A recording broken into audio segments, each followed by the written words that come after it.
رضی خاتون کو خادمہ نے اطلاع دی کہ اسے اس کی بیٹی شمس و نساء ملنے آئی ہے۔ رضی خاتون کی آنکھیں ٹھہر گئی، پھر ان آنکھوں سے آنسو جاری ہو گئے۔ ماں بیٹی اس وقت جدا ہوئی تھی جب بیٹی کی عمر 9 سال تھی، اب بیٹی 15 سال کی ہو چکی تھی۔ ماں کو دوڑ کر باہر نکل جانا اور اپنی بچھڑی ہوئی بیٹی کو سینے سے لگا لینا چاہیے تھا، مگر ماں نے غصے سے پوچھا، وہ کیوں آئی ہے؟ آپ سے ملنے آئی ہے جاتون۔ خادمہ نے کہا، شاید آپ کے پاس واپس آ گئی ہے۔ ماں پر خاموشی طاری ہو گئی۔ خادمہ منتظر کھڑی تھی۔ ماں نے کہا، اسے کہو واپس چلی جائے، اپنے غدار بھائی کے پاس جائے، میرے سامنے آنے کی جرأت نہ کرے۔ یہ تو اس وقت بچی تھی جب آپ کا بیٹا اسے اپنے ساتھ لے گیا تھا۔ خادمہ نے کہا، معصوم بچی کو کیا معلوم تھا کہ بھائی اسے کہاں لے جا رہا ہے؟ میں جانتی ہوں، اسے بھائی نے بھیجا ہے، رضی خاتون نے کہا، اور میں یہ بھی جانتی ہوں کیوں بھیجا ہے۔ میرا بیٹا غدار اور بے غیرت ہے، میں بیٹی سے نہیں ملوں گی۔ رضی خاتون نور الدین زنگی مرحوم کی بیوہ تھی۔ آپ اس سلسلے کی پچھلی اقساط میں تفصیل سے سن چکے ہیں کہ اسلام کی عظمت کا پاسبان نور الدین زنگی فوت ہو گیا تو اس کے امراء، وزراء اور بعض فوجی حکام نے منمانی کرنے کے لیے اس کے بیٹے الملک الصالح کو سلطان بنا دیا تھا۔ الصالح کی عمر صرف 11 سال تھی۔ شمس و نساء اس کی چھوٹی بہن تھی، عمر 8-9 سال تھی۔ زنگی مرحوم کی سلطنت کے تحت بعض امراء اور قلعےداروں نے خود مختاری کا اعلان کر دیا اور وہ بغداد کی خلافت تک سے آزاد ہو گئے۔ ان سب نے سلطان صلاح الدین ایوبی کے خلاف محاذ قائم کر لیا۔ اس وقت سلطان ایوبی مصر میں تھا۔ زنگی مرحوم اور سلطان ایوبی کے خلاف ان امراء وغیرہ کو یہ شکایت تھی کہ ان دونوں نے عیش و عشرت ممنون قرار دے رکھی تھی۔ انہوں نے اپنے جینے کا مقصد صرف یہ بنا رکھا تھا کہ صلیبیوں کے عزائم کو تہس نہس کریں گے، فلسطین کو آزاد کرائیں گے اور سلطنت اسلامیہ کو وسعت دیں گے۔ باغی امراء پر صلیبیوں کے اثرات بھی تھے، اس لیے وہ عیش و عشرت کے دلدادہ تھے۔ صلیبیوں کی بھیجی ہوئی لڑکیوں اور زر و جواہرات نے ان کا ایمان خرید لیا تھا۔ نور الدین زنگی تو فوت ہو ہی گیا تھا، اب یہ لوگ سلطان ایوبی کو شکست دے کر اس کی حکمرانی کو ختم کرنے پر تلے ہوئے تھے۔ زنگی مرحوم کی آدھی فوج باغی کر لی گئی تھی۔ سلطان ایوبی کو اطلاع ملی تو وہ صرف 700 سواروں کے ساتھ دمشق میں داخل ہوا۔ شہریوں نے اس کا استقبال کیا۔ شہر کے قاضی نے اس سے شہر کی چابی دے دی، مگر فوج کا جو حصہ باغی تھا وہ لڑا۔ یہ خانہ جنگی تھی۔ نور الدین زنگی کی بیوہ سلطان ایوبی کی حامی تھی، وہ اپنے خاوند کے مقاصد کی تکمیل چاہتی تھی۔ ایک ہی رات میں باغی فوج کو شکست ہوئی۔ رات ہی رات الملک الصالح، اس کے حاشیہ بردار امراء، 2-3 سالار اور باغی فوج دمشق سے بھاگ کر حلب چلے گئے۔ الملک الصالح اپنی بہن شمس و نساء کو بھی ساتھ لے گیا۔ جن امراء اور قلعےداروں نے خود مختاری کا اعلان کیا، ان میں ہرن کا قلعےدار گمشتگین اور موصل کا امیر سیف الدین غازی خاص طور پر قابل ذکر ہیں۔ الملک الصالح نے حلب کو اپنا دارالحکومت بنا لیا، پھر یہ شہر اس کی فوج، گمشتگین اور سیف الدین کی افواج کا مشترکہ ہیڈ کوارٹر بن گیا۔ ان سب کے پاس صلیبی مشیر آ گئے۔ ان کے ساتھ شراب اور لڑکیاں بھی آئیں، جو صرف خوبصورت ہی نہیں تھی بلکہ جاسوسی اور ذہنی تخریب کاری کی ماہر تھی۔ صلیبیوں نے انہیں برائے نام جنگی مدد بھی دی تھی اور اپنی پروپیگنڈا مشینری کو اس طرح استعمال کیا کہ ان کے دلوں میں سلطان ایوبی کی مخالفت پختہ ہو گئی۔ نور الدین زنگی کی بیوہ رضی خاتون دمشق میں ہی رہی۔ اس نے لڑکیوں کو فوجی ٹریننگ دینے کا انتظام کر لیا اور اس نے جہاں ضرورت پڑی ان لڑکیوں کو استعمال کیا۔ وہ جوانی کی عمر میں تھی۔ اس کا خاوند مر چکا تھا، اس کے 2 ہی بچے تھے، دونوں اس سے چھن گئے۔ وہ معصوم بچے تھے۔ ماں نے سینے پر سل رکھ لی اور اپنے آپ کو یقین دلا دیا کہ اس کے بچے بھی مر گئے ہیں، مگر کبھی کبھی مامتا ابھر آتی تھی اور اس کے آنسو نکل آتے۔ سلطان ایوبی نے اپنے جاسوس حلب، ہرن اور موصل میں بھیج دیے تھے۔ وہ بڑی خطرناک اطلاعیں بھیج رہے تھے۔ وہاں صلیبیوں کی زیر نگرانی زور و شور سے سلطان ایوبی کے خلاف جنگی تیاریاں ہو رہی تھی۔ سلطان ایوبی نے مصر سے فوج بلا لی۔ دمشق کی فوج کا بڑا حصہ اس کے ساتھ تھا۔ اس نے پہلے تو تمام باغی امراء کو پیغام بھیجے کہ وہ عظمت اسلام کی خاطر صلیبیوں کے ہاتھوں میں نہ کھیلیں اور ان کا ساتھ دیں، تاکہ صلیبیوں کو عالم اسلام سے بے دخل کر کے یورپ پر چڑھائی کی جائے۔ مگر ان ایمان فروشوں نے سلطان ایوبی کے ایلچیوں کا مذاق اڑایا۔ اور جواب دیے بغیر واپس بھیج دیا۔ گنشتگین نے جو قلعے دار سے خود مختار حاکم بن گیا تھا اور سلطان ایوبی کے 2 ایلچیوں کو قید میں ڈال دیا تھا۔ سلطان ایوبی نے پیش قدمی کی۔ نور الدین زنگی کی بیوہ دمشق سے دور تک اسے رخصت کرنے گھوڑے پر سوار اس کے ساتھ گئی اور بوقت رخصت کہا، اگر میرا بیٹا تمہاری تیر اور تلوار کی زد میں آئے تو بھول جانا کہ وہ میرا بیٹا ہے، وہ غدار ہے، اس کی لاش ملے تو دفن نہ کرنا، گدھوں اور گیدڑوں کے آگے پھینک دینا۔ ماں کی آنکھیں خشک تھی لیکن سلطان ایوبی کی آنکھوں میں آنسو بہنے لگے۔ رضی خاتون اس سے چھوٹی تھی۔ اس نے سلطان ایوبی کا ہاتھ اپنے ہاتھ میں لے کر چوما اور کہا، اللہ تمہیں فتح عطا فرمائے۔ وہ بہت دیر تک فوج کو جاتے دیکھتی رہی تھی۔ یہاں سے مسلمانوں کی خانہ جنگی کا طویل اور خون میں ڈوبا ہوا دور شروع ہو گیا۔ آپ ان تمام لڑائیوں کی تفصیل سن چکے ہیں جو سلطان ایوبی کو مسلمان امراء کے خلاف لڑنی پڑی۔ صلیبیوں نے یہ پلان بنایا تھا کہ مسلمانوں کے خلاف لڑنے کے بجائے انہیں آپس میں لڑایا جائے اور ان کے اتحاد کے ساتھ ساتھ ان کی جنگی طاقت کو بھی ختم کیا جائے۔ اس دوران انہوں نے حسن بن صبا کے فدائیوں سے سلطان ایوبی پر قاتلانہ حملے بھی کرائے۔ اللہ نے ہر بار اسلام کی عظمت کے اس پاسبان کو بچا لیا۔ مسلمان 3-4 سال آپس میں لڑ کر مرتے رہے۔ سلطان ایوبی کو خدائے ذوالجلال نے ہر میدان میں فتح عطا فرمائی۔ ایک لڑائی میں زنگی کی بیوہ کی بھیجی ہوئی سینکڑوں لڑکیوں نے بھی معرکہ لڑا اور معرکے کا پانسا پلٹ دیا تھا، مگر سلطان ایوبی نے سختی سے حکم دے دیا کہ آئندہ کوئی عورت میدان جنگ میں نہ آئے۔ آخری معرکے میں سلطان ایوبی حلب تک جا پہنچا اور حلب کا دفاعی قلعہ اعزاز لے لیا۔ الملک الصالح نے اپنی بہن شمس النساء کو اپنے ایلچیوں کے ساتھ سلطان ایوبی کے پاس صلح کے معاہدے کے لیے بھیجا اور بہن سے یہ بھی کہلوایا کہ اعزاز کا قلعہ انہیں واپس دے دیا جائے۔ سلطان ایوبی نے بچی کو گلے لگا لیا، الملک الصالح کی پیشکش منظور کر لی، اعزاز کا قلعہ بچی کو دے دیا۔ چند اور شرائط طے کر کے الملک الصالح کو حلب کا نیم خود مختار حکمران رہنے دیا۔ ان شرائط میں یہ بھی تھا کہ سلطان ایوبی کو جب فوج کی ضرورت پڑے گی الملک الصالح اس سے فوج دے گا۔ یہ صلیبی کا معاہدہ تھا۔ گنشتگین کو الملک الصالح نے اپنے خلاف سازش کے جرم میں مروا دیا تھا۔ باقی عمران نے سلطان ایوبی کی اطاعت قبول کر لی۔ پچھلی قسط میں آپ نے پڑھا کہ سلطان ایوبی نے کارا حصار کے حکمران ابن العون کو شکست دی۔ اس جنگ میں معاہدے کے مطابق حلب سے بھی فوج بھیجی گئی تھی۔ اس کے ساتھ ہی سلطان ایوبی نے ایک صلیبی بادشاہ بالڈوین کو جو سلطان ایوبی پر حملہ کرنے آیا تھا بہت ہی بری شکست دی۔ بالڈوین قید ہوتے ہوتے بچا اور اس کی فوج کا انجام بہت ہی برا ہوا۔ اب سلطان ایوبی انہی علاقوں میں کہیں خیمہ زن تھا اور صلیبی اپنے جاسوسوں کے ذریعے یہ معلوم کرنے کی کوشش کر رہے تھے کہ اس کی اگلی پیش قدمی کس طرف ہوگی۔ نومبر 1181 یعنی رجب 577 ہجری کا واقعہ ہے کہ الملک الصالح کی چھوٹی بہن شمس النساء حلب سے دمشق اپنی ماں کو ملنے آئی۔ وہ ماں سے جدا ہوئی تو اس کی عمر 8-9 سال تھی۔ اب وہ 15-16 سال کی جوان لڑکی تھی۔ الملک الصالح 17-18 سال کا جوان ہو گیا تھا۔ شمس النساء کے ساتھ محافظ بھی تھے۔ خادمہ نے نور الدین زنگی کی بیوہ کو بتایا کہ اس کی بیٹی آئی ہے۔ اس نے بیٹی سے ملنے سے انکار کر دیا۔ خادمہ بھی عورت تھی۔ اس نے رضی خاتون کو قائل کرنے کے لیے مامتا کا واسطہ دیا اور کہا وہ اتنی دور سے اتنے عرصے بعد آئی ہے، اسے اندر بلا کر کہہ دیں کہ وہ چلی جائے، مامتا مر چکی ہے۔ رضی خاتون نے کہا۔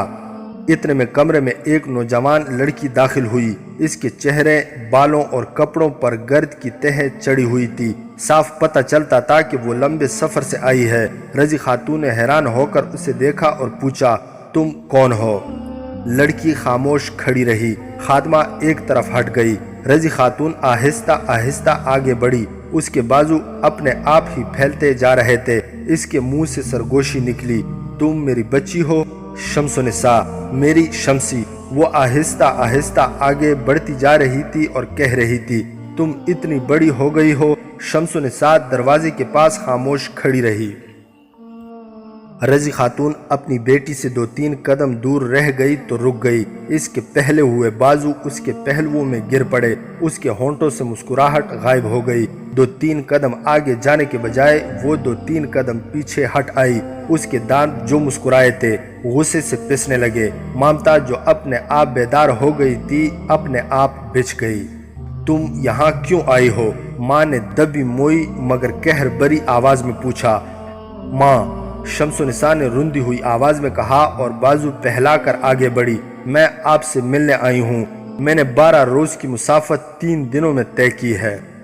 تم یہاں کیوں آئی ہو؟ ماں نے بلند آواز سے پوچھا اور کہا، دور کھڑی رہو، میں صلیبیوں کے سائے میں پلی ہوئی لڑکی کو اپنے قریب نہیں آنے دوں گی۔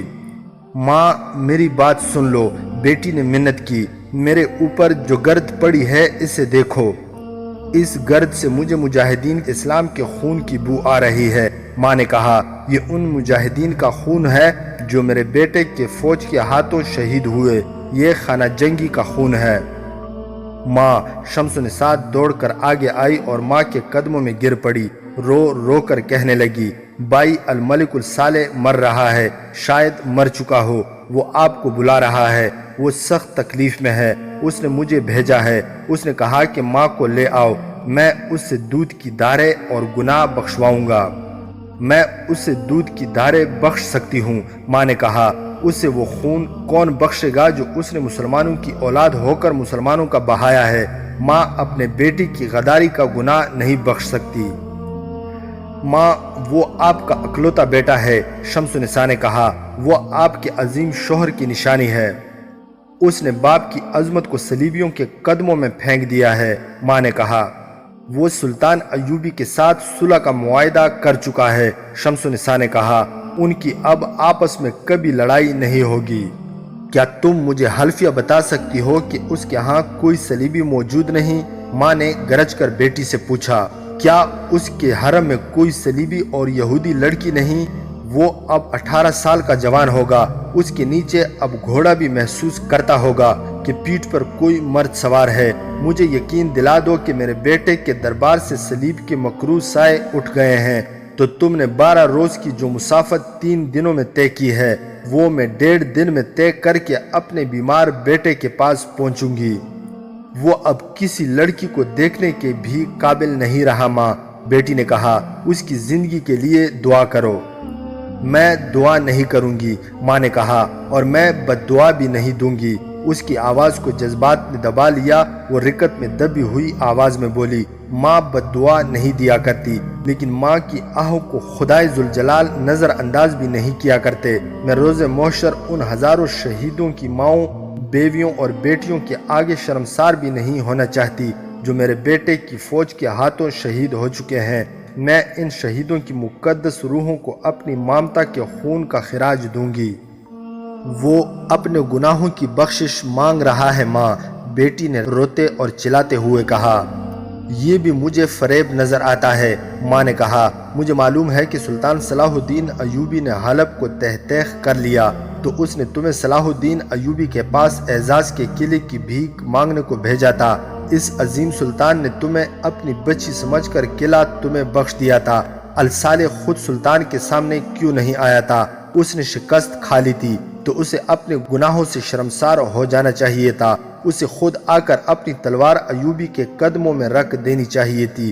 ایوبی اس کا دشمن نہیں تھا، اسے وہ مامو جان کہا کرتا تھا، مگر اپنا ایمان نیلام کر دینے والوں میں اپنے گناہوں کا سامنا کرنے کی جرت نہیں ہوتی۔ وہ بزدل اور فریبکار ہو جاتے ہیں، عیار اور مکار ہو جاتے ہیں۔ پتھر دل نہ بنو ماں، شمس النساء نے کہا، ہر وہ شہید جو اس خانہ جنگی میں شہید ہوا ہے اس کی ماں نے دل پر پتھر رکھا ہوا ہے۔ ماں نے کہا، وہ کسی کو بتاتے ہوئے شرمسار ہوتی ہے کہ انہوں نے جو بیٹے اسلام کے دشمنوں کے خلاف لڑنے کے لیے بھیجے تھے وہ آپس میں لڑ کر مارے گئے۔ اس کا ذمہ دار کون ہے؟ میرا بیٹا۔ وہ اس وقت بہت چھوٹا تھا ماں، تو میرے پاس رہتا۔ ماں نے کہا، اس کا شعور جب بیدار ہو گیا تھا تو میرے پاس آ جاتا، حلب سلطان ایوبی کے حوالے کر دیتا۔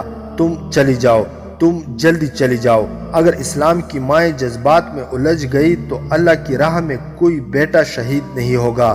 میں مامتا کو مار چکی ہوں، مامتا شہید ہو چکی ہے۔ مائیں اپنی بیٹیوں کو یوں رخصت کرتی ہیں، ماں تو میرے پاس رہو۔ ماں نے کہا اگر اس شرط پر کہ میرے سامنے بائی کا نام کبھی نہیں لوگی۔ ماں یہ ممکن نہیں۔ بیٹی نے کہا جس بائی نے مجھے پالا پوسا ہے اس کا نام میں کیوں نہیں لوں گی؟ تو اس کے پاس چلی جاؤ۔ ماں نے کہا تم صلیبیوں کے سائے میں پل کر جوان ہوئی ہو، یہاں کی بیٹیوں کو دیکھو، اسلام کے نام پر جان قربان کرنے کو تیار ہے۔ میں جب انہیں جنگی تربیت دیتی اور انہیں ڈانٹتی اور جھڑکتی ہوں تو ڈرتی ہوں کہ ان میں سے کوئی مجھے یہ نہ کہہ بیٹھے کہ ذرا اپنی بیٹی کی بھی خبر لو۔ کیا تم اس غلیظ حقیقت کو جھٹلا سکتی ہو کہ میرا بیٹا صلیبیوں کے ساتھ بیٹھ کر شراب پیتا ہے اور اس کے حرم میں صلیبی اور یہودی لڑکیاں ہیں؟ شمس النساء کا سر جھک گیا، وہ انکار نہ کر سکی۔ اپنی ماں کے گھر کا کھانا قبول کر لو اور جاؤ۔ ماں نے کہا اگر میرا بیٹا زندہ ہوا تو اسے کہنا کہ ماں نے تمہیں دودھ کی داریں بخش دی ہیں مگر شہیدوں کا خون نہیں بخشا۔ اس سے کہنا کہ تمہارے سینے میں صلیبیوں کا تیر اتر گیا ہوتا اور تم سلطنت اسلامیہ کے جھنڈے کے سائے میں گر کر جان دیتے تو تمہاری ماں اڑ کر پہنچتی اور تمہاری لاش کو سینے سے لگا کر دمشق لاتی اور فخر سے کہتی کہ یہ ہے میرے شہید بیٹے کا مزار۔ اب میں کیا کہوں؟ ماں کا فخر بیٹے نے چھین لیا ہے۔ شمس النساء کچھ دیر خاموش کھڑی رہی، اس کا سر جھکا ہوا تھا۔ اس نے سر اٹھایا تو اس کے رخساروں پر گرد کی جو تہ جمی ہوئی تھی اس میں سے آنسوؤں نے ندی کی طرح راستہ بنا لیا تھا۔ اس نے دوزانوں ہو کر ماں کے کرتے کا دامن پکڑا، چوما، آنکھوں سے لگایا اور اٹھ کر کہا وہ میرا بھائی ہے، بچپن کا ساتھی ہے، شاید زندہ نہ رہے، میں اس کے پاس ضرور جاؤں گی۔ طبیبوں نے کہہ دیا ہے کہ وہ زندہ نہیں رہ سکے گا۔ میں اس کے کفن دفن کے بعد آپ کے قدموں میں آ بیٹھوں گی۔ کس لیے؟ ماں نے طنزیہ پوچھا۔ اس بچے کو جنم دینے کے لیے جو اللہ کی راہ میں شہید ہوگا۔ بیٹی نے کہا آپ کے بیٹے کے عوض میں آپ کو ایک بچہ دوں گی جس کی قبر پر پیار سے ہاتھ پھیر کر آپ فخر سے کہہ سکیں گی کہ یہ میرے شہید بیٹے کا مزار ہے۔ میں آؤں گی ماں، میں آؤں گی، میری شادی کا انتظام کر رکھنا۔ میں آنکھیں بند کر کے آئی تھی، آنکھیں کھول کر جا رہی ہوں۔ مجھے اجازت دو کہ بائی کو اپنے ہاتھوں کفن پہنا سکوں۔ الوداع ماں، الوداع۔ لڑکی جو دبے پاؤں آہستہ آہستہ چلتی اندر آئی تھی، سینہ پھلا کر گردن تان کر لمبے لمبے ڈگ برتی کمرے سے نکل گئی۔ رضی خاتون اسے دیکھتی رہی۔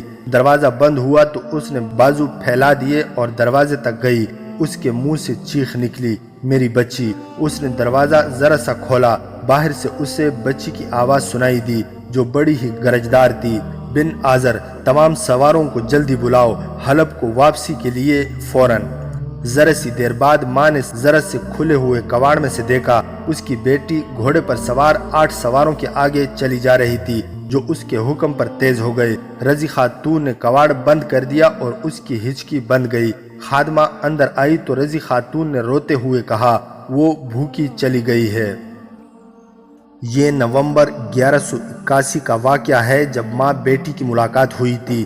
2 سال پہلے کا واقعہ ہے جب سلطان صلاح الدین ایوبی نے ابن العون کو ایسی شکست دی کہ اس کا قلعہ اس کی فوج کے جنگی قیدیوں سے اس طرح مسمار کرا دیا تھا کہ اس کا نام و نشان نہیں رہا تھا۔ اس کا ملبہ دریا میں پھینک دیا گیا تھا۔ اس کے فوراً بعد سلطان ایوبی نے صلیبی بادشاہ بالڈوین کو شکست دی تھی۔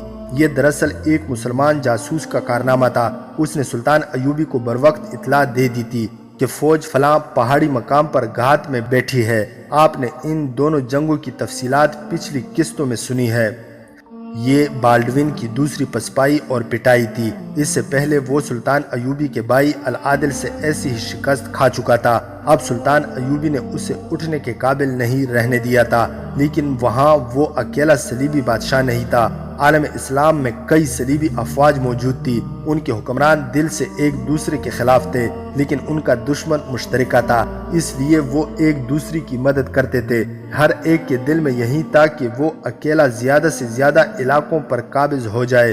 اس مقصد کے تحت بالڈوین نے اکیلے العادل اور اس کے بعد سلطان ایوبی سے جنگیں لڑی تھی۔ اس کے پاس فوج اور وسائل کی کمی نہیں تھی، اس کا اسلحہ بھی برتر تھا اور اس کے جانور بھی بہتر تھے، لیکن ہار گیا۔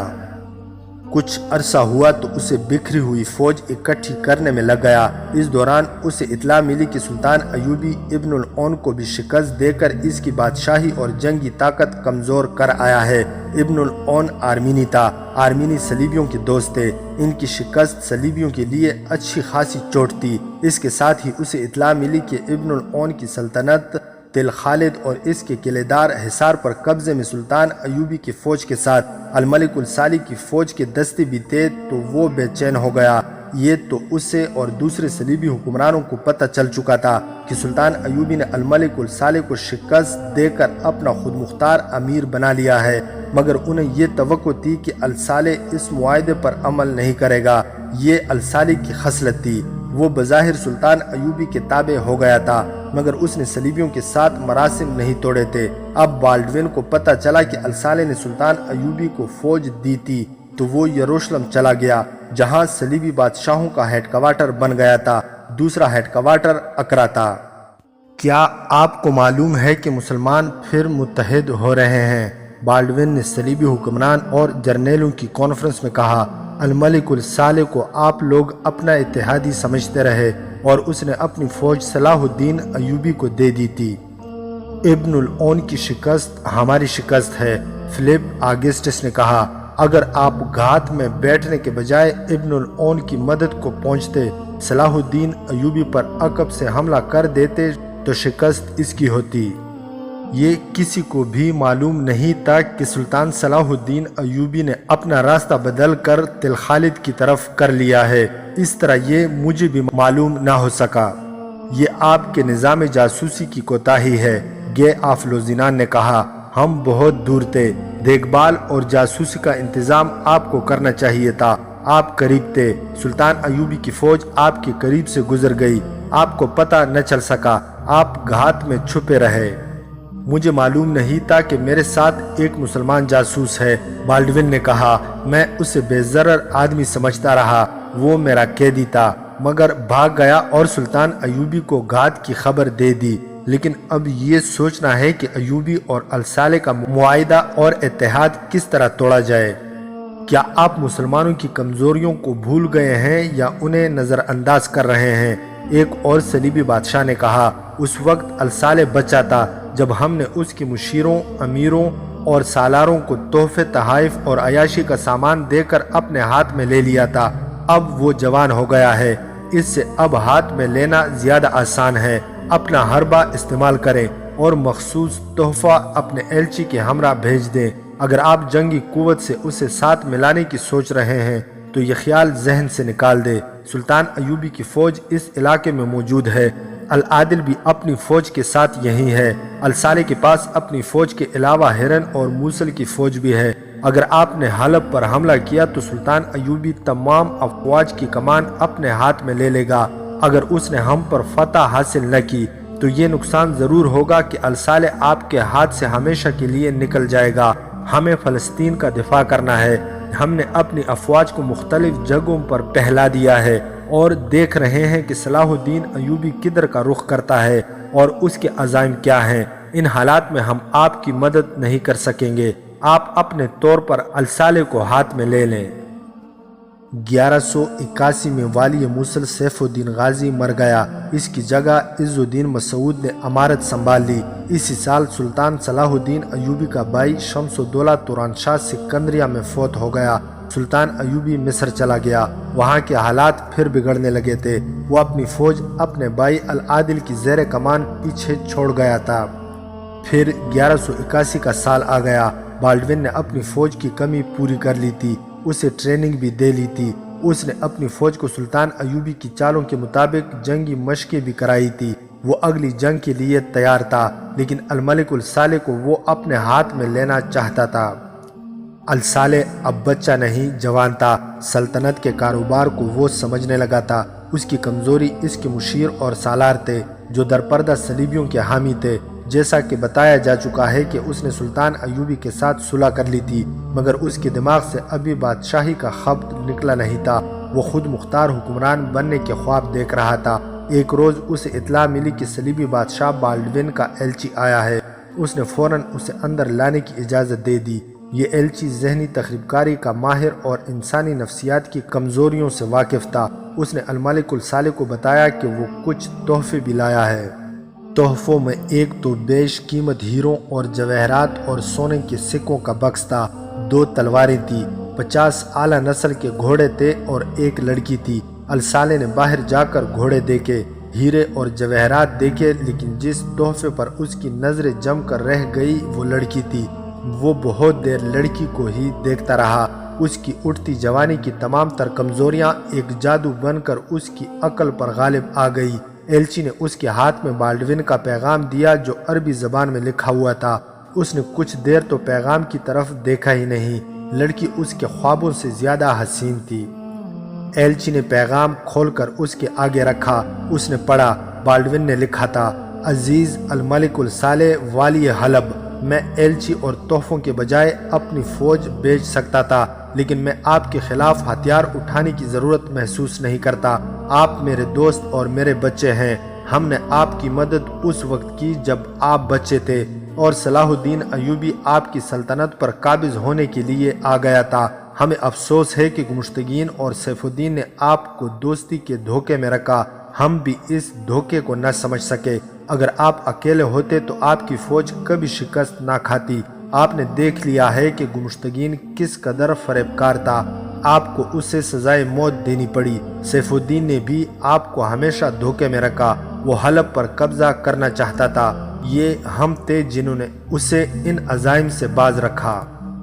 آپ نے آخر صلاح الدین ایوبی سے شکست کھائی جس نے آپ کو اس کی اطاعت قبول کرنے پر مجبور کیا۔ آپ اتنے مجبور ہوئے کہ اسے آپ نے ابن العون پر حملہ کرنے کے لیے فوج دے دی۔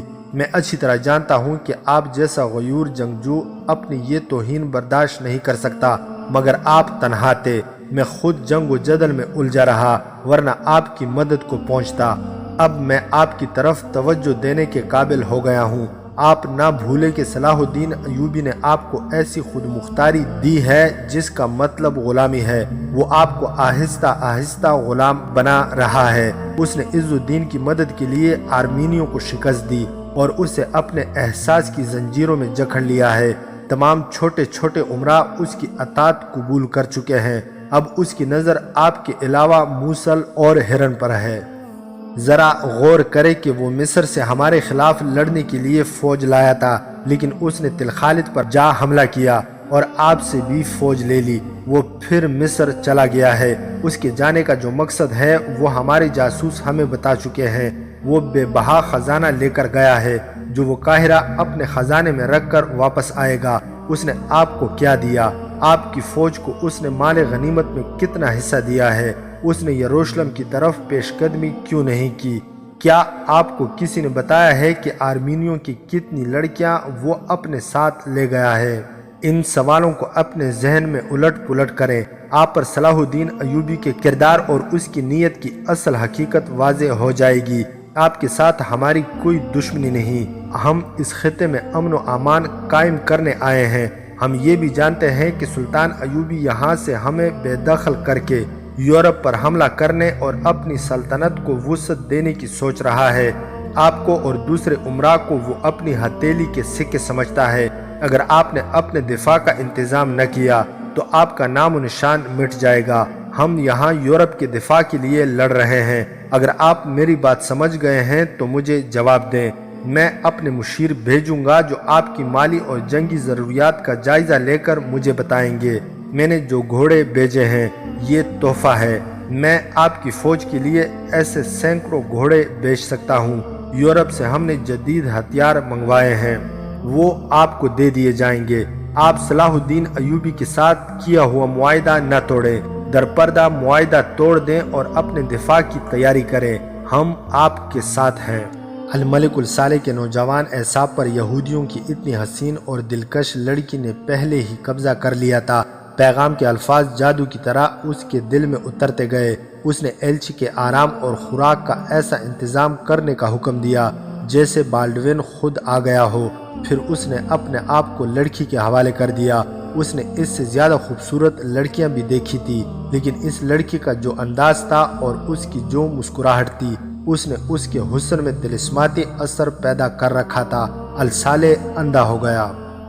رات کو لڑکی اس کی خوابگاہ میں آئی تو اس کے ہاتھ میں سراہی اور پیالے تھے، یہ بھی تحفہ تھا۔ لڑکی نے اسے بتایا کہ یہ فرانس کی شراب ہے جو صرف بادشاہوں کے لیے تیار کی جاتی ہے، آپ کے حرم میں تو کچھ بھی نہیں۔ لڑکی نے اس سے کہا، کیا آپ ضرورت محسوس نہیں کرتے کہ آپ کا حرم آباد ہو؟ میرے حرم کے لیے تم اکیلی کافی ہو۔ الملک الصالح نے مخمور آواز میں کہا، میں اپنے جیسی لڑکیوں سے آپ کا حرم بھر دوں گی۔ لڑکی نے شراب کا پیالہ اس کے ہاتھ میں دیتے ہوئے کہا، کیا یہ صحیح ہے کہ صلاح الدین ایوبی کی ایک ہی بیوی ہے اور وہ کسی کو حرم میں عورتیں رکھنے کی اجازت نہیں دیتا؟ ہاں، الصالح نے جواب دیا، یہ صحیح ہے، وہ شراب کی بھی اجازت نہیں دیتا۔ آپ کو معلوم نہیں کہ اس کا اپنا ایک خفیہ حرم ہے جس میں غیر معمولی طور پر حسین لڑکیاں ہیں، ان میں مسلمان بھی ہیں، یہودی بھی اور عیسائی بھی ہیں۔ فانوس کی رنگین اور ہلکی ہلکی روشنی اور فرانس کی شراب کے نشے میں یہ لڑکی طلسم بن کر اس پر چھاتی چلی گئی اور ذرا سی دیر بعد وہ لڑکی کے ریشمی بالوں کی زنجیروں میں جکڑا گیا۔ گناہ کی رات کوک سے سحر نے جنم لیا تو الصالح نے لڑکی سے کہا، یہاں میری ایک بہن بھی ہے، تم اس کے سامنے نہ آنا، وہ ابھی پسند نہیں کرتی کہ میں شادی کے بغیر کسی لڑکی کے قریب جاؤں۔ میں کسی وقت اسے بتاؤں گا کہ تم مسلمان ہو اور میرے ساتھ شادی کرنے آئی ہو۔ اپنی بہن کو آزاد کیوں نہیں کرتے؟ لڑکی نے کہا، اسے مردوں میں اٹھنے بیٹھنے دیں، وہ شہزادی ہے، آپ بادشاہ ہیں۔ صلاح الدین ایوبی آپ کی یہ حیثیت ختم کر رہا ہے، ہم آپ کی بہن کو الگ سلطنت دے کر سلطانہ بنا دیں گے۔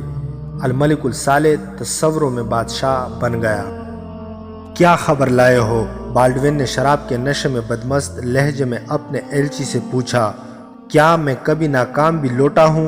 ایلچی نے جواب دیا، اس نے الملک الصالح کے محل میں 4 روز قیام کیا تھا اور بڑی لمبی مسافت طے کر کے ابھی واپس آیا تھا۔ اس نے کہا، مسلمانوں پر فوج کشی کر کے آپ اتنی جانیں ضائع کرتے اور اتنے زیادہ گھوڑے مرواتے ہیں، مسلمانوں کے حکمرانوں سے صرف ایک لڑکی ہتھیار ڈلوا سکتی ہے۔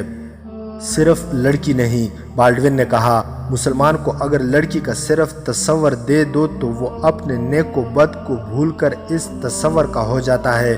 کہو تم کیا کر کے آئے ہو؟ اس نے تحریری جواب نہیں دیا۔ ایلچی نے کہا، کہتا تھا کہ صلاح الدین ایوبی کے جاسوس اور چھاپہ مار ہر طرف گھومتے پھرتے رہتے ہیں، کہیں ایسا نہ ہو کہ پیغام پکڑا جائے۔ اس نے آپ کی ہر بات مان لی ہے۔ وہ صلاح الدین ایوبی کا حامی نہیں، البتہ گھبرایا ہوا تھا اور اپنے آپ کو ایوبی کے مقابلے میں تنہا سمجھتا تھا۔ آپ کے پیغام نے اسے بہت حوصلہ دیا ہے۔ اس نے کہا کہ آپ اپنے مشیر بھیج دیں، لیکن عربی تاجروں کے لباس میں ہوں اور یہاں ہر کسی کو یہی بتائے کہ وہ شاہی سطح پر تجارت کی بات چیت کرنے آئے ہیں۔ وہ کسی شک میں تو نہیں؟ بالڈوین نے پوچھا۔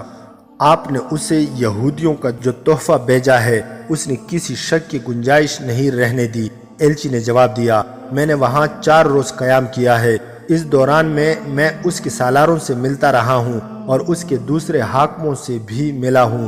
ان میں بہت سے ایسے ملے ہیں جو ایوبی کے حق میں ہیں، میں نے ان میں سے 2 کو اپنے ہاتھ میں لے لیا ہے اور انہیں وعدے دیے ہیں، چوری چھپے انہیں تحفے بھی دیے ہیں۔ وہاں صلاح الدین ایوبی کے جاسوس بھی موجود ہیں، اس لیے کسی بات کو مخفی رکھنا ممکن نہیں۔ تاہم الملک الصالح کو اپنے ہاتھ میں سمجھیے، میں نے لڑکی کو ان 2 جرنیلوں سے متعارف کروایا ہے جنہیں میں نے ہاتھ میں لیا ہے، وہ اپنا کام کرتی رہے گی، آپ اپنے آدمی جلدی روانہ کر دیں۔ یہ ایلچی صرف ایلچی نہیں تھا، بتایا جا چکا ہے کہ انسانی نفسیات سے کھیلنے والا استاد تھا۔ اس نے کہا، صلاح الدین ایوبی اپنے افسروں کو اور اپنی قوم کو نصیحت اور وعظ کرتا رہتا ہے کہ بادشاہی کے خواب، دولت اور عورت ایسی بدعتیں ہیں جو انسان کے ایمان کو ختم کر دیتی ہیں۔ اسے معلوم نہیں کہ جب یہ تینوں بدعتیں کسی عالم فاضل کے سامنے آ جائیں تو اس کے بھی ایمان کے پاؤں اکھڑ جاتے ہیں۔ یہ انسانی کمزوریاں ہیں، ان کے سامنے وعظ بیکار ہو جاتے ہیں۔ بالڈوین نے اسی وقت 3 مشیر تیار کر لیے۔ تجارتی سامان سے لدے ہوئے بہت سے اونٹوں کا ایک قافلہ حلب میں الصالح کے محل سے ذرا ہی دور رکا۔ اس کے ساتھ کئی ایک آدمی تھے۔ ان میں سے 3 آدمی جو عربی لباس میں تھے محل کی طرف چل پڑے۔ دربانوں نے انہیں روک لیا۔ تاجر الملک الصالح سے ملنا چاہتے تھے، کہتے تھے کہ وہ ہیرے اور کچھ اور بیش قیمت سامان لائے ہیں جو بادشاہ خریدتے ہیں، اور وہ حلب کے ساتھ تجارت کرنے کی بات چیت کریں گے۔ محافظوں کے کمانڈر ابن خطیب نے انہیں سر سے پاؤں تک دیکھا۔ ان کی باتوں میں دلچسپی لے کر انہیں بے تکلفی سے بولنے کا موقع دیا۔ وہ ان کی آنکھوں کا سبز اور نیلا رنگ اور چہرے کی رنگت کو غور سے دیکھتا رہا۔ اسے معلوم تھا کہ تجارت کی بات چیت براہ راست بادشاہ کے ساتھ کبھی بھی نہیں ہوئی۔ وہ انہیں الگ لے گیا۔ آپ اپنا اصل مقصد بتائیں، ابن خطیب نے پوچھا۔ ہم اپنا مقصد بتا چکے ہیں۔ یروشلم سے آئے ہو یا اقرا سے؟ ابن خطیب نے پوچھا۔ ہم تاجر ہیں، ایک نے جواب دیا۔ ہم ہر ملک جاتے ہیں، یروشلم اور اقرا بھی جاتے ہیں۔ تم کس شک میں ہو؟ شک میں نہیں، ابن خطیب نے کہا۔ مجھے یقین ہے، میں آپ تینوں کو جانتا ہوں۔ آپ مجھے نہیں جانتے، میں آپ کا آدمی ہوں۔ میرا نام ابن خطیب ہے، لیکن میرا نام کچھ اور ہے۔ ہرمن اچھی طرح جانتا ہے۔ ہرمن صلیبیوں کی جاسوسی اور سراغ رسانی کے نظام کا سربراہ اور اس فن کا ماہر تھا۔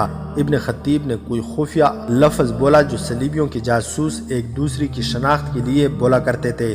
تاجر جو دراصل بالڈوین کے بھیجے ہوئے مشیر تھے مسکرائے۔ انہیں بتایا گیا تھا کہ الملک الصالح کے ہاں صلیبی جاسوس موجود ہے۔ ابن خطیب نے انہیں یقین دلا دیا کہ وہ انہی کا جاسوس ہے۔ آپ اسی مقصد کے لیے آئے ہیں؟ ابن خطیب نے پوچھا۔ مجھ سے نہ چھپائیں ورنہ آپ کو اندر نہیں جانے دیا جائے گا۔ ہاں، ایک صلیبی نے کہا، اسی مقصد کے لیے۔ اور ہمیں یہ بتاؤ کہ صلاح الدین ایوبی کے جاسوس محل میں موجود ہیں؟ موجود ہیں، لیکن ان پر ہماری نظر ہے۔ ابن خطیب نے کہا، ان سے ہم آپ کو چھپائے رکھیں گے، لیکن مجھے آپ کے مقصد سے پوری واقفیت ہونی چاہیے۔ ان تینوں نے اپنے خفیہ الفاظ اور طریقوں سے یقین کر لیا کہ ابن خطیب انہی کا آدمی ہے۔ انہوں نے اسے اپنا مقصد بتا دیا۔ ابن خطیب نے اندر جا کر الملک الصالح کو اطلاع دی کہ تاجر شرف ملاقات چاہتے ہیں۔ تم محافظ دستے کے نئے کماندار ہو؟ الملک الصالح نے پوچھا۔ جی حضور، اس نے جواب دیا۔ کہاں کے رہنے والے ہو؟ اس نے کسی گاؤں کا نام لیا تو الملک الصالح نے کہا، ہم ہر وقت ہر کسی سے نہیں مل سکتے، آئندہ خیال رکھنا۔ ان تینوں کو اندر بھیج دو۔ اس نے باہر جا کر تینوں کو اندر جانے کو کہا اور آنکھ مار کر ہدایت کی کہ بہت سنبھل کر بات کریں۔ رات عشاء کی نماز کے بعد ابن خطیب جامع مسجد کی امام کے پاس بیٹھا ہوا تھا۔ 2 اور آدمی بھی تھے۔ اب اس میں کسی شک کی گنجائش نہیں رہی کہ الملک الصالح ایک بار پھر صلیبیوں کی جال میں آ رہا ہے۔ ابن خطیب نے کہا، میں نے آپ کو پہلے ایلچی اور تحفوں کی اطلاع دی تھی۔ وہ صلیبیوں کی طرف سے آئے تھے اور ساتھ ایک بڑی ہی خوبصورت لڑکی تھی۔ آج پتہ چل گیا ہے کہ وہ ایلچی بالڈوین کی طرف سے آیا تھا۔ آج 3 تاجر الملک الصالح سے تجارت کی بات چیت کرنے کے لیے آئے ہیں۔ آپ جانتے ہیں کہ میں نے 2 سال بیت المقدس میں صلیبیوں کے درمیان رہ کر جاسوسی کی ہے۔ ان تینوں کے چہرے اور زبان کا لہجہ بتاتا تھا کہ انہوں نے جو عربی لباس پہن رکھا ہے یہ بہروپ ہے۔ میں نے ان کا جاسوس بن کر ان کا اصلی روپ دیکھ لیا ہے۔ بیت المقدس کی جاسوسی نے آج مجھے بہت فائدہ دیا ہے۔ میں ان کے خفیہ کوڈ یعنی الفاظ جانتا ہوں اور خفیہ اشارے بھی۔ محترم علی بن سفیان کی تربیت کی برکت آج دیکھی ہے۔ ابن خطیب سلطان ایوبی کا جاسوس تھا جو تھوڑا ہی عرصہ گزرا حلب میں آیا اور الملک الصالح کے ایک ایسے نائب سالار کی کوشش سے محافظ دستے کا کمانڈر بنا دیا گیا جو سلطان ایوبی کا حامی تھا۔ ابن خطیب علی بن سفیان کا خصوصی طور پر ذہین اور بے خوف جاسوس تھا۔ وہ 2 سال بیت المقدس میں صلیبی بادشاہوں اور جرنیلوں کے ہیڈ کوارٹر میں رہا اور اس نے کامیاب جاسوسی کی تھی۔ جامع مسجد کا امام ان تمام تر جاسوسوں کا کمانڈر تھا جو سلطان ایوبی نے حلب میں بھیج رکھے تھے۔ عشاء کی نماز کے بعد جسے کوئی رپورٹ دینی ہوتی وہ مسجد میں جا کر امام کو دیتا تھا۔ امام اپنے طور پر تصدیق کر کے رپورٹ سلطان ایوبی تک پہنچا دیتا تھا۔ ابن خطیب بڑی ہی قیمتی رپورٹ لایا تھا۔ اتنے میں ایک ادھیڑ عمر عورت آ گئی۔ وہ سر سے پاؤں تک سیاہ برقع نما کپڑے میں مستور تھی۔ اندر آ کر اس نے چہرہ بے نقاب کیا۔ اسے دیکھ کر سب ہنس پڑے۔ وہ الملک الصالح کی خادمہ تھی۔ یہ اس کی خوابگاہ کی دیکھ بھال کرتی اور اس کی درپردہ زندگی کی رازدان تھی۔ وہ اسی روز امام کو رپورٹ دے چکی تھی کہ صلیبیوں کی طرف سے الملک الصالح کے پاس ایک لڑکی آئی ہے جو شکل و صورت، جسم، رنگ، ناز و انداز اور زبان کی چاشنی کے لحاظ سے سرتاپا ایسا جادو ہے جسے کوئی زاہد اور پرہیزگار بھی نہیں بچ سکتا۔ وہ امام کو بتا چکی تھی کہ الصالح کا باقاعدہ حرم نہیں، لیکن اس کی راتیں عورت کے بغیر نہیں گزرتی۔ عورت اس کی کمزوری بن گئی ہے۔ مگر اس لڑکی نے جو مجھے یہودی معلوم ہوتی ہے، الصالح کو اپنا غلام بلکہ قیدی بنا لیا ہے۔ خادمہ نے کہا، وہ اتنا پاگل ہو گیا ہے کہ مجھ سے بادشاہ کے لا کر پوچھتا ہے، یہ لڑکی تمہیں پسند ہے؟ میں اس کے ساتھ شادی کر لوں؟ میں نے ایک بار اس سے کہا کہ اپنی بہن سے پوچھ لے۔ اس نے مجھے سختی سے کہا کہ اس کی بہن کے ساتھ ذکر نہ کروں۔ خادمہ بھی جاسوس تھی۔ اس نے تفصیل سے بتایا کہ الملک الصالح پوری طرح اس لڑکی کے جال میں آ گیا ہے۔ اب کوئی اور لڑکی اس کی خوابگاہ میں داخل نہیں ہو سکتی۔ اب سوچنا یہ ہے کہ اس وقت سلطان ایوبی کو اطلاع دے دی جائے یا دیکھ لیا جائے کہ صلیبی کیا کرتے ہیں یا الصالح سے کیا کرواتے ہیں۔ امام نے کہا، میری رائے ہے کہ الصالح کوئی ٹھوس کارروائی کر لے جو معاہدے کے خلاف ہو تو سلطان کو اطلاع دی جائے۔ سلطان مصر چلے گئے ہیں، ایک اور نے کہا جو بوڑھا تھا اور دانشمند معلوم ہوتا تھا۔ ادھر العادل ہیں، وہ سلطان سے حکم منگوائے بغیر کوئی کارروائی نہیں کریں گے۔ اتنے عرصے میں یہاں کے حالات ایسے ہو سکتے ہیں جو شاید قابو سے نکل جائیں۔ کیوں نہ کوئی ایسی کارروائی سوچی جائے جو اس سلسلے کو یہیں پر ختم کر دے۔ میں آپ کو ایک مشورہ دیتی ہوں، خادمہ نے کہا۔ الصالح کی توجہ صرف لڑکی پر ہے، وہ بلا برا سوچنے کے بھی قابل نہیں رہا۔ یہ لڑکی دن کے وقت بھی اسے شراب میں مدہوش رکھتی ہے۔ بدبخت پہلے بھی پیتا تھا لیکن صرف رات کو پیتا تھا اور اتنی زیادہ اس نے کبھی نہیں پیتی۔ نشے کی حالت میں وہ اپنی بہن کے سامنے نہیں ہوتا تھا، اسے دن کو ملتا تھا۔ اب یہ حالت ہے کہ جب پوچھتی ہے تو میں کہہ دیتی ہوں کہ سلطنت کے کام ایسے ہیں کہ الصالح کو فرصت نہیں۔ میرا مشورہ یہ ہے کہ لڑکی کو غائب کر دیا جائے تو الصالح کے ہوش ٹھکانے نہیں رہیں گے۔ میں آپ کو یقین دلاتی ہوں کہ وہ سوچ بھی نہیں سکے گا کہ صلیبیوں سے کوئی بات کرے یا نہ کرے۔ اس کارروائی پر بحث و مباحثہ ہوتا رہا۔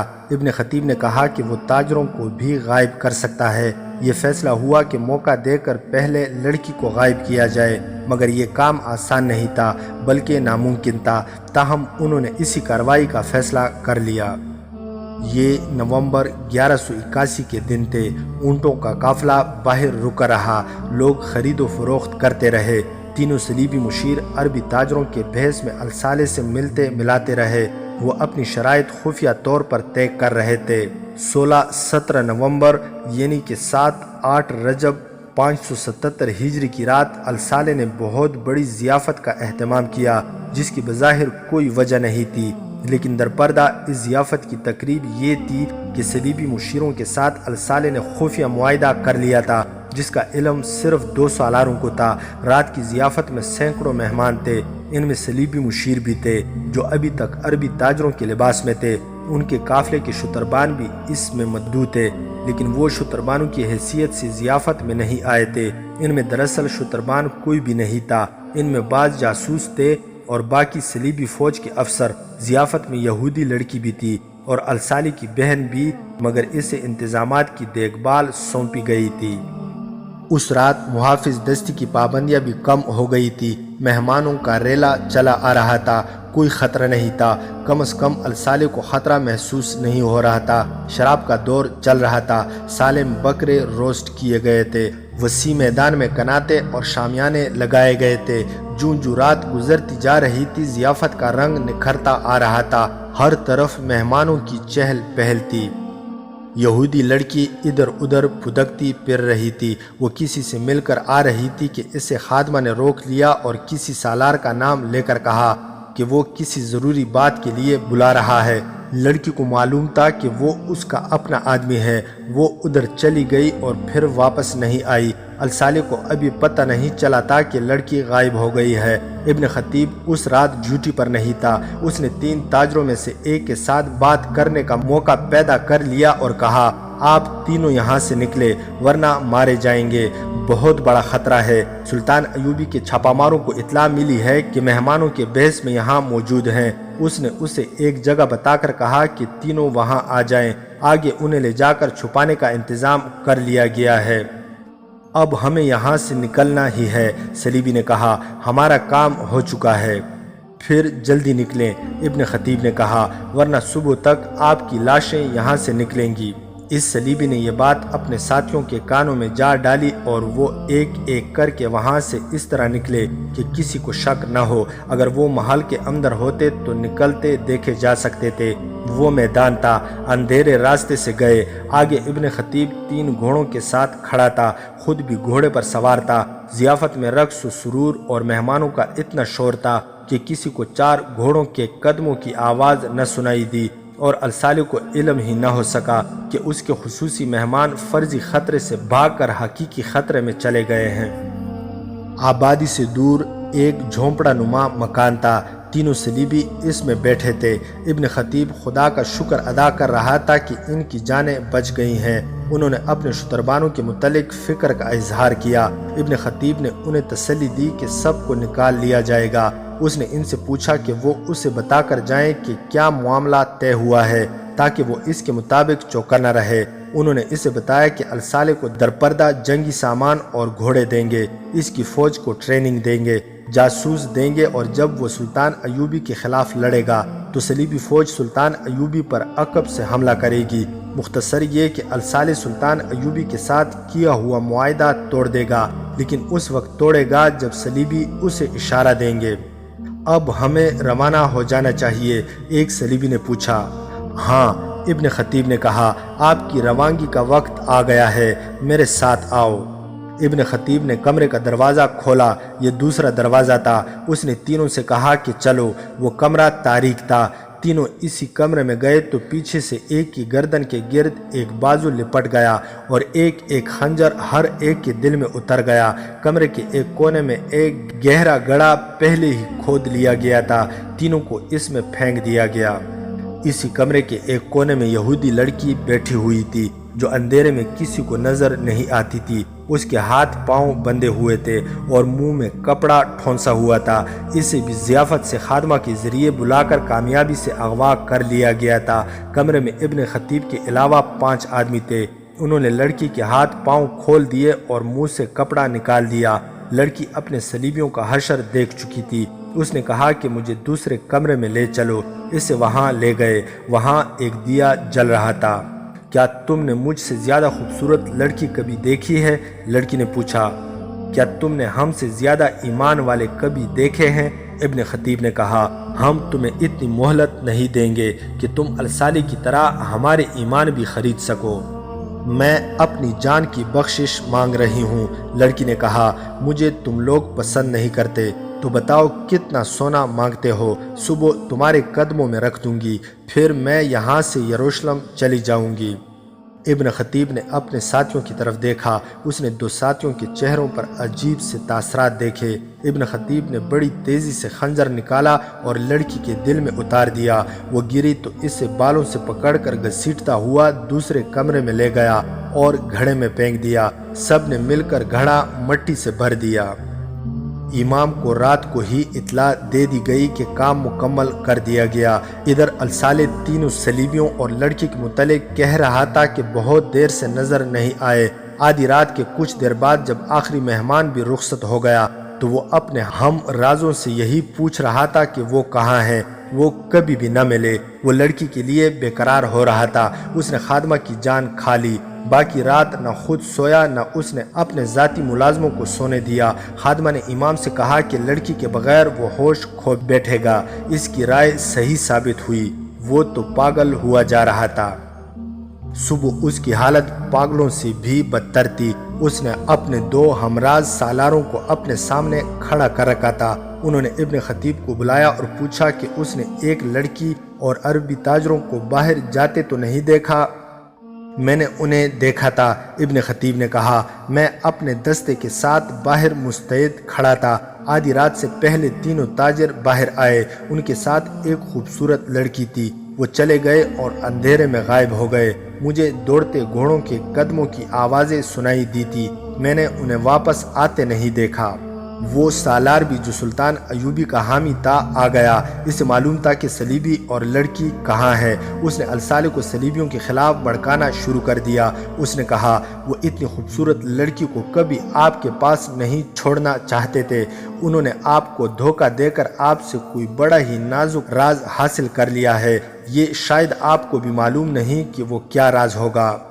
الصالح پر خاموشی طاری ہو گئی۔ اسے غالباً یہ احساس ہو گیا تھا کہ لڑکی اسے دن کے وقت بھی شراب میں بے ہوش رکھتی رہی ہے۔ اسی حالت میں معلوم نہیں وہ اس سے کیا کچھ کہلواتی رہی ہے۔ اسے شدید صدمہ ہوا۔ وہ رات بھر سویا بھی نہیں تھا۔ بہت دنوں سے وہ دن رات شراب پیتا رہا تھا۔ اس کے اثرات کے علاوہ غصہ اور پچھتاوا بھی تھا۔ اس نے غصے سے حکم دیا وہ جو ان کے ساتھ قافلہ آیا تھا ان سب کو قید میں ڈال کر مار ڈالو، ان کے پاس اونٹوں اور سامان کو سرکاری ملکیت میں لے لو۔ اسی شام الصالح کو پیٹ میں درد کی ٹھیس اٹھی۔ طبیب نے دوائی دی لیکن مرض بڑھتا گیا اور رات کو درد پیٹ سے ناف تک پھیل گیا۔ 9 رجب 577 ہجری یعنی اگلے روز اس کی حالت طبیبوں کے بس سے باہر ہو گئی۔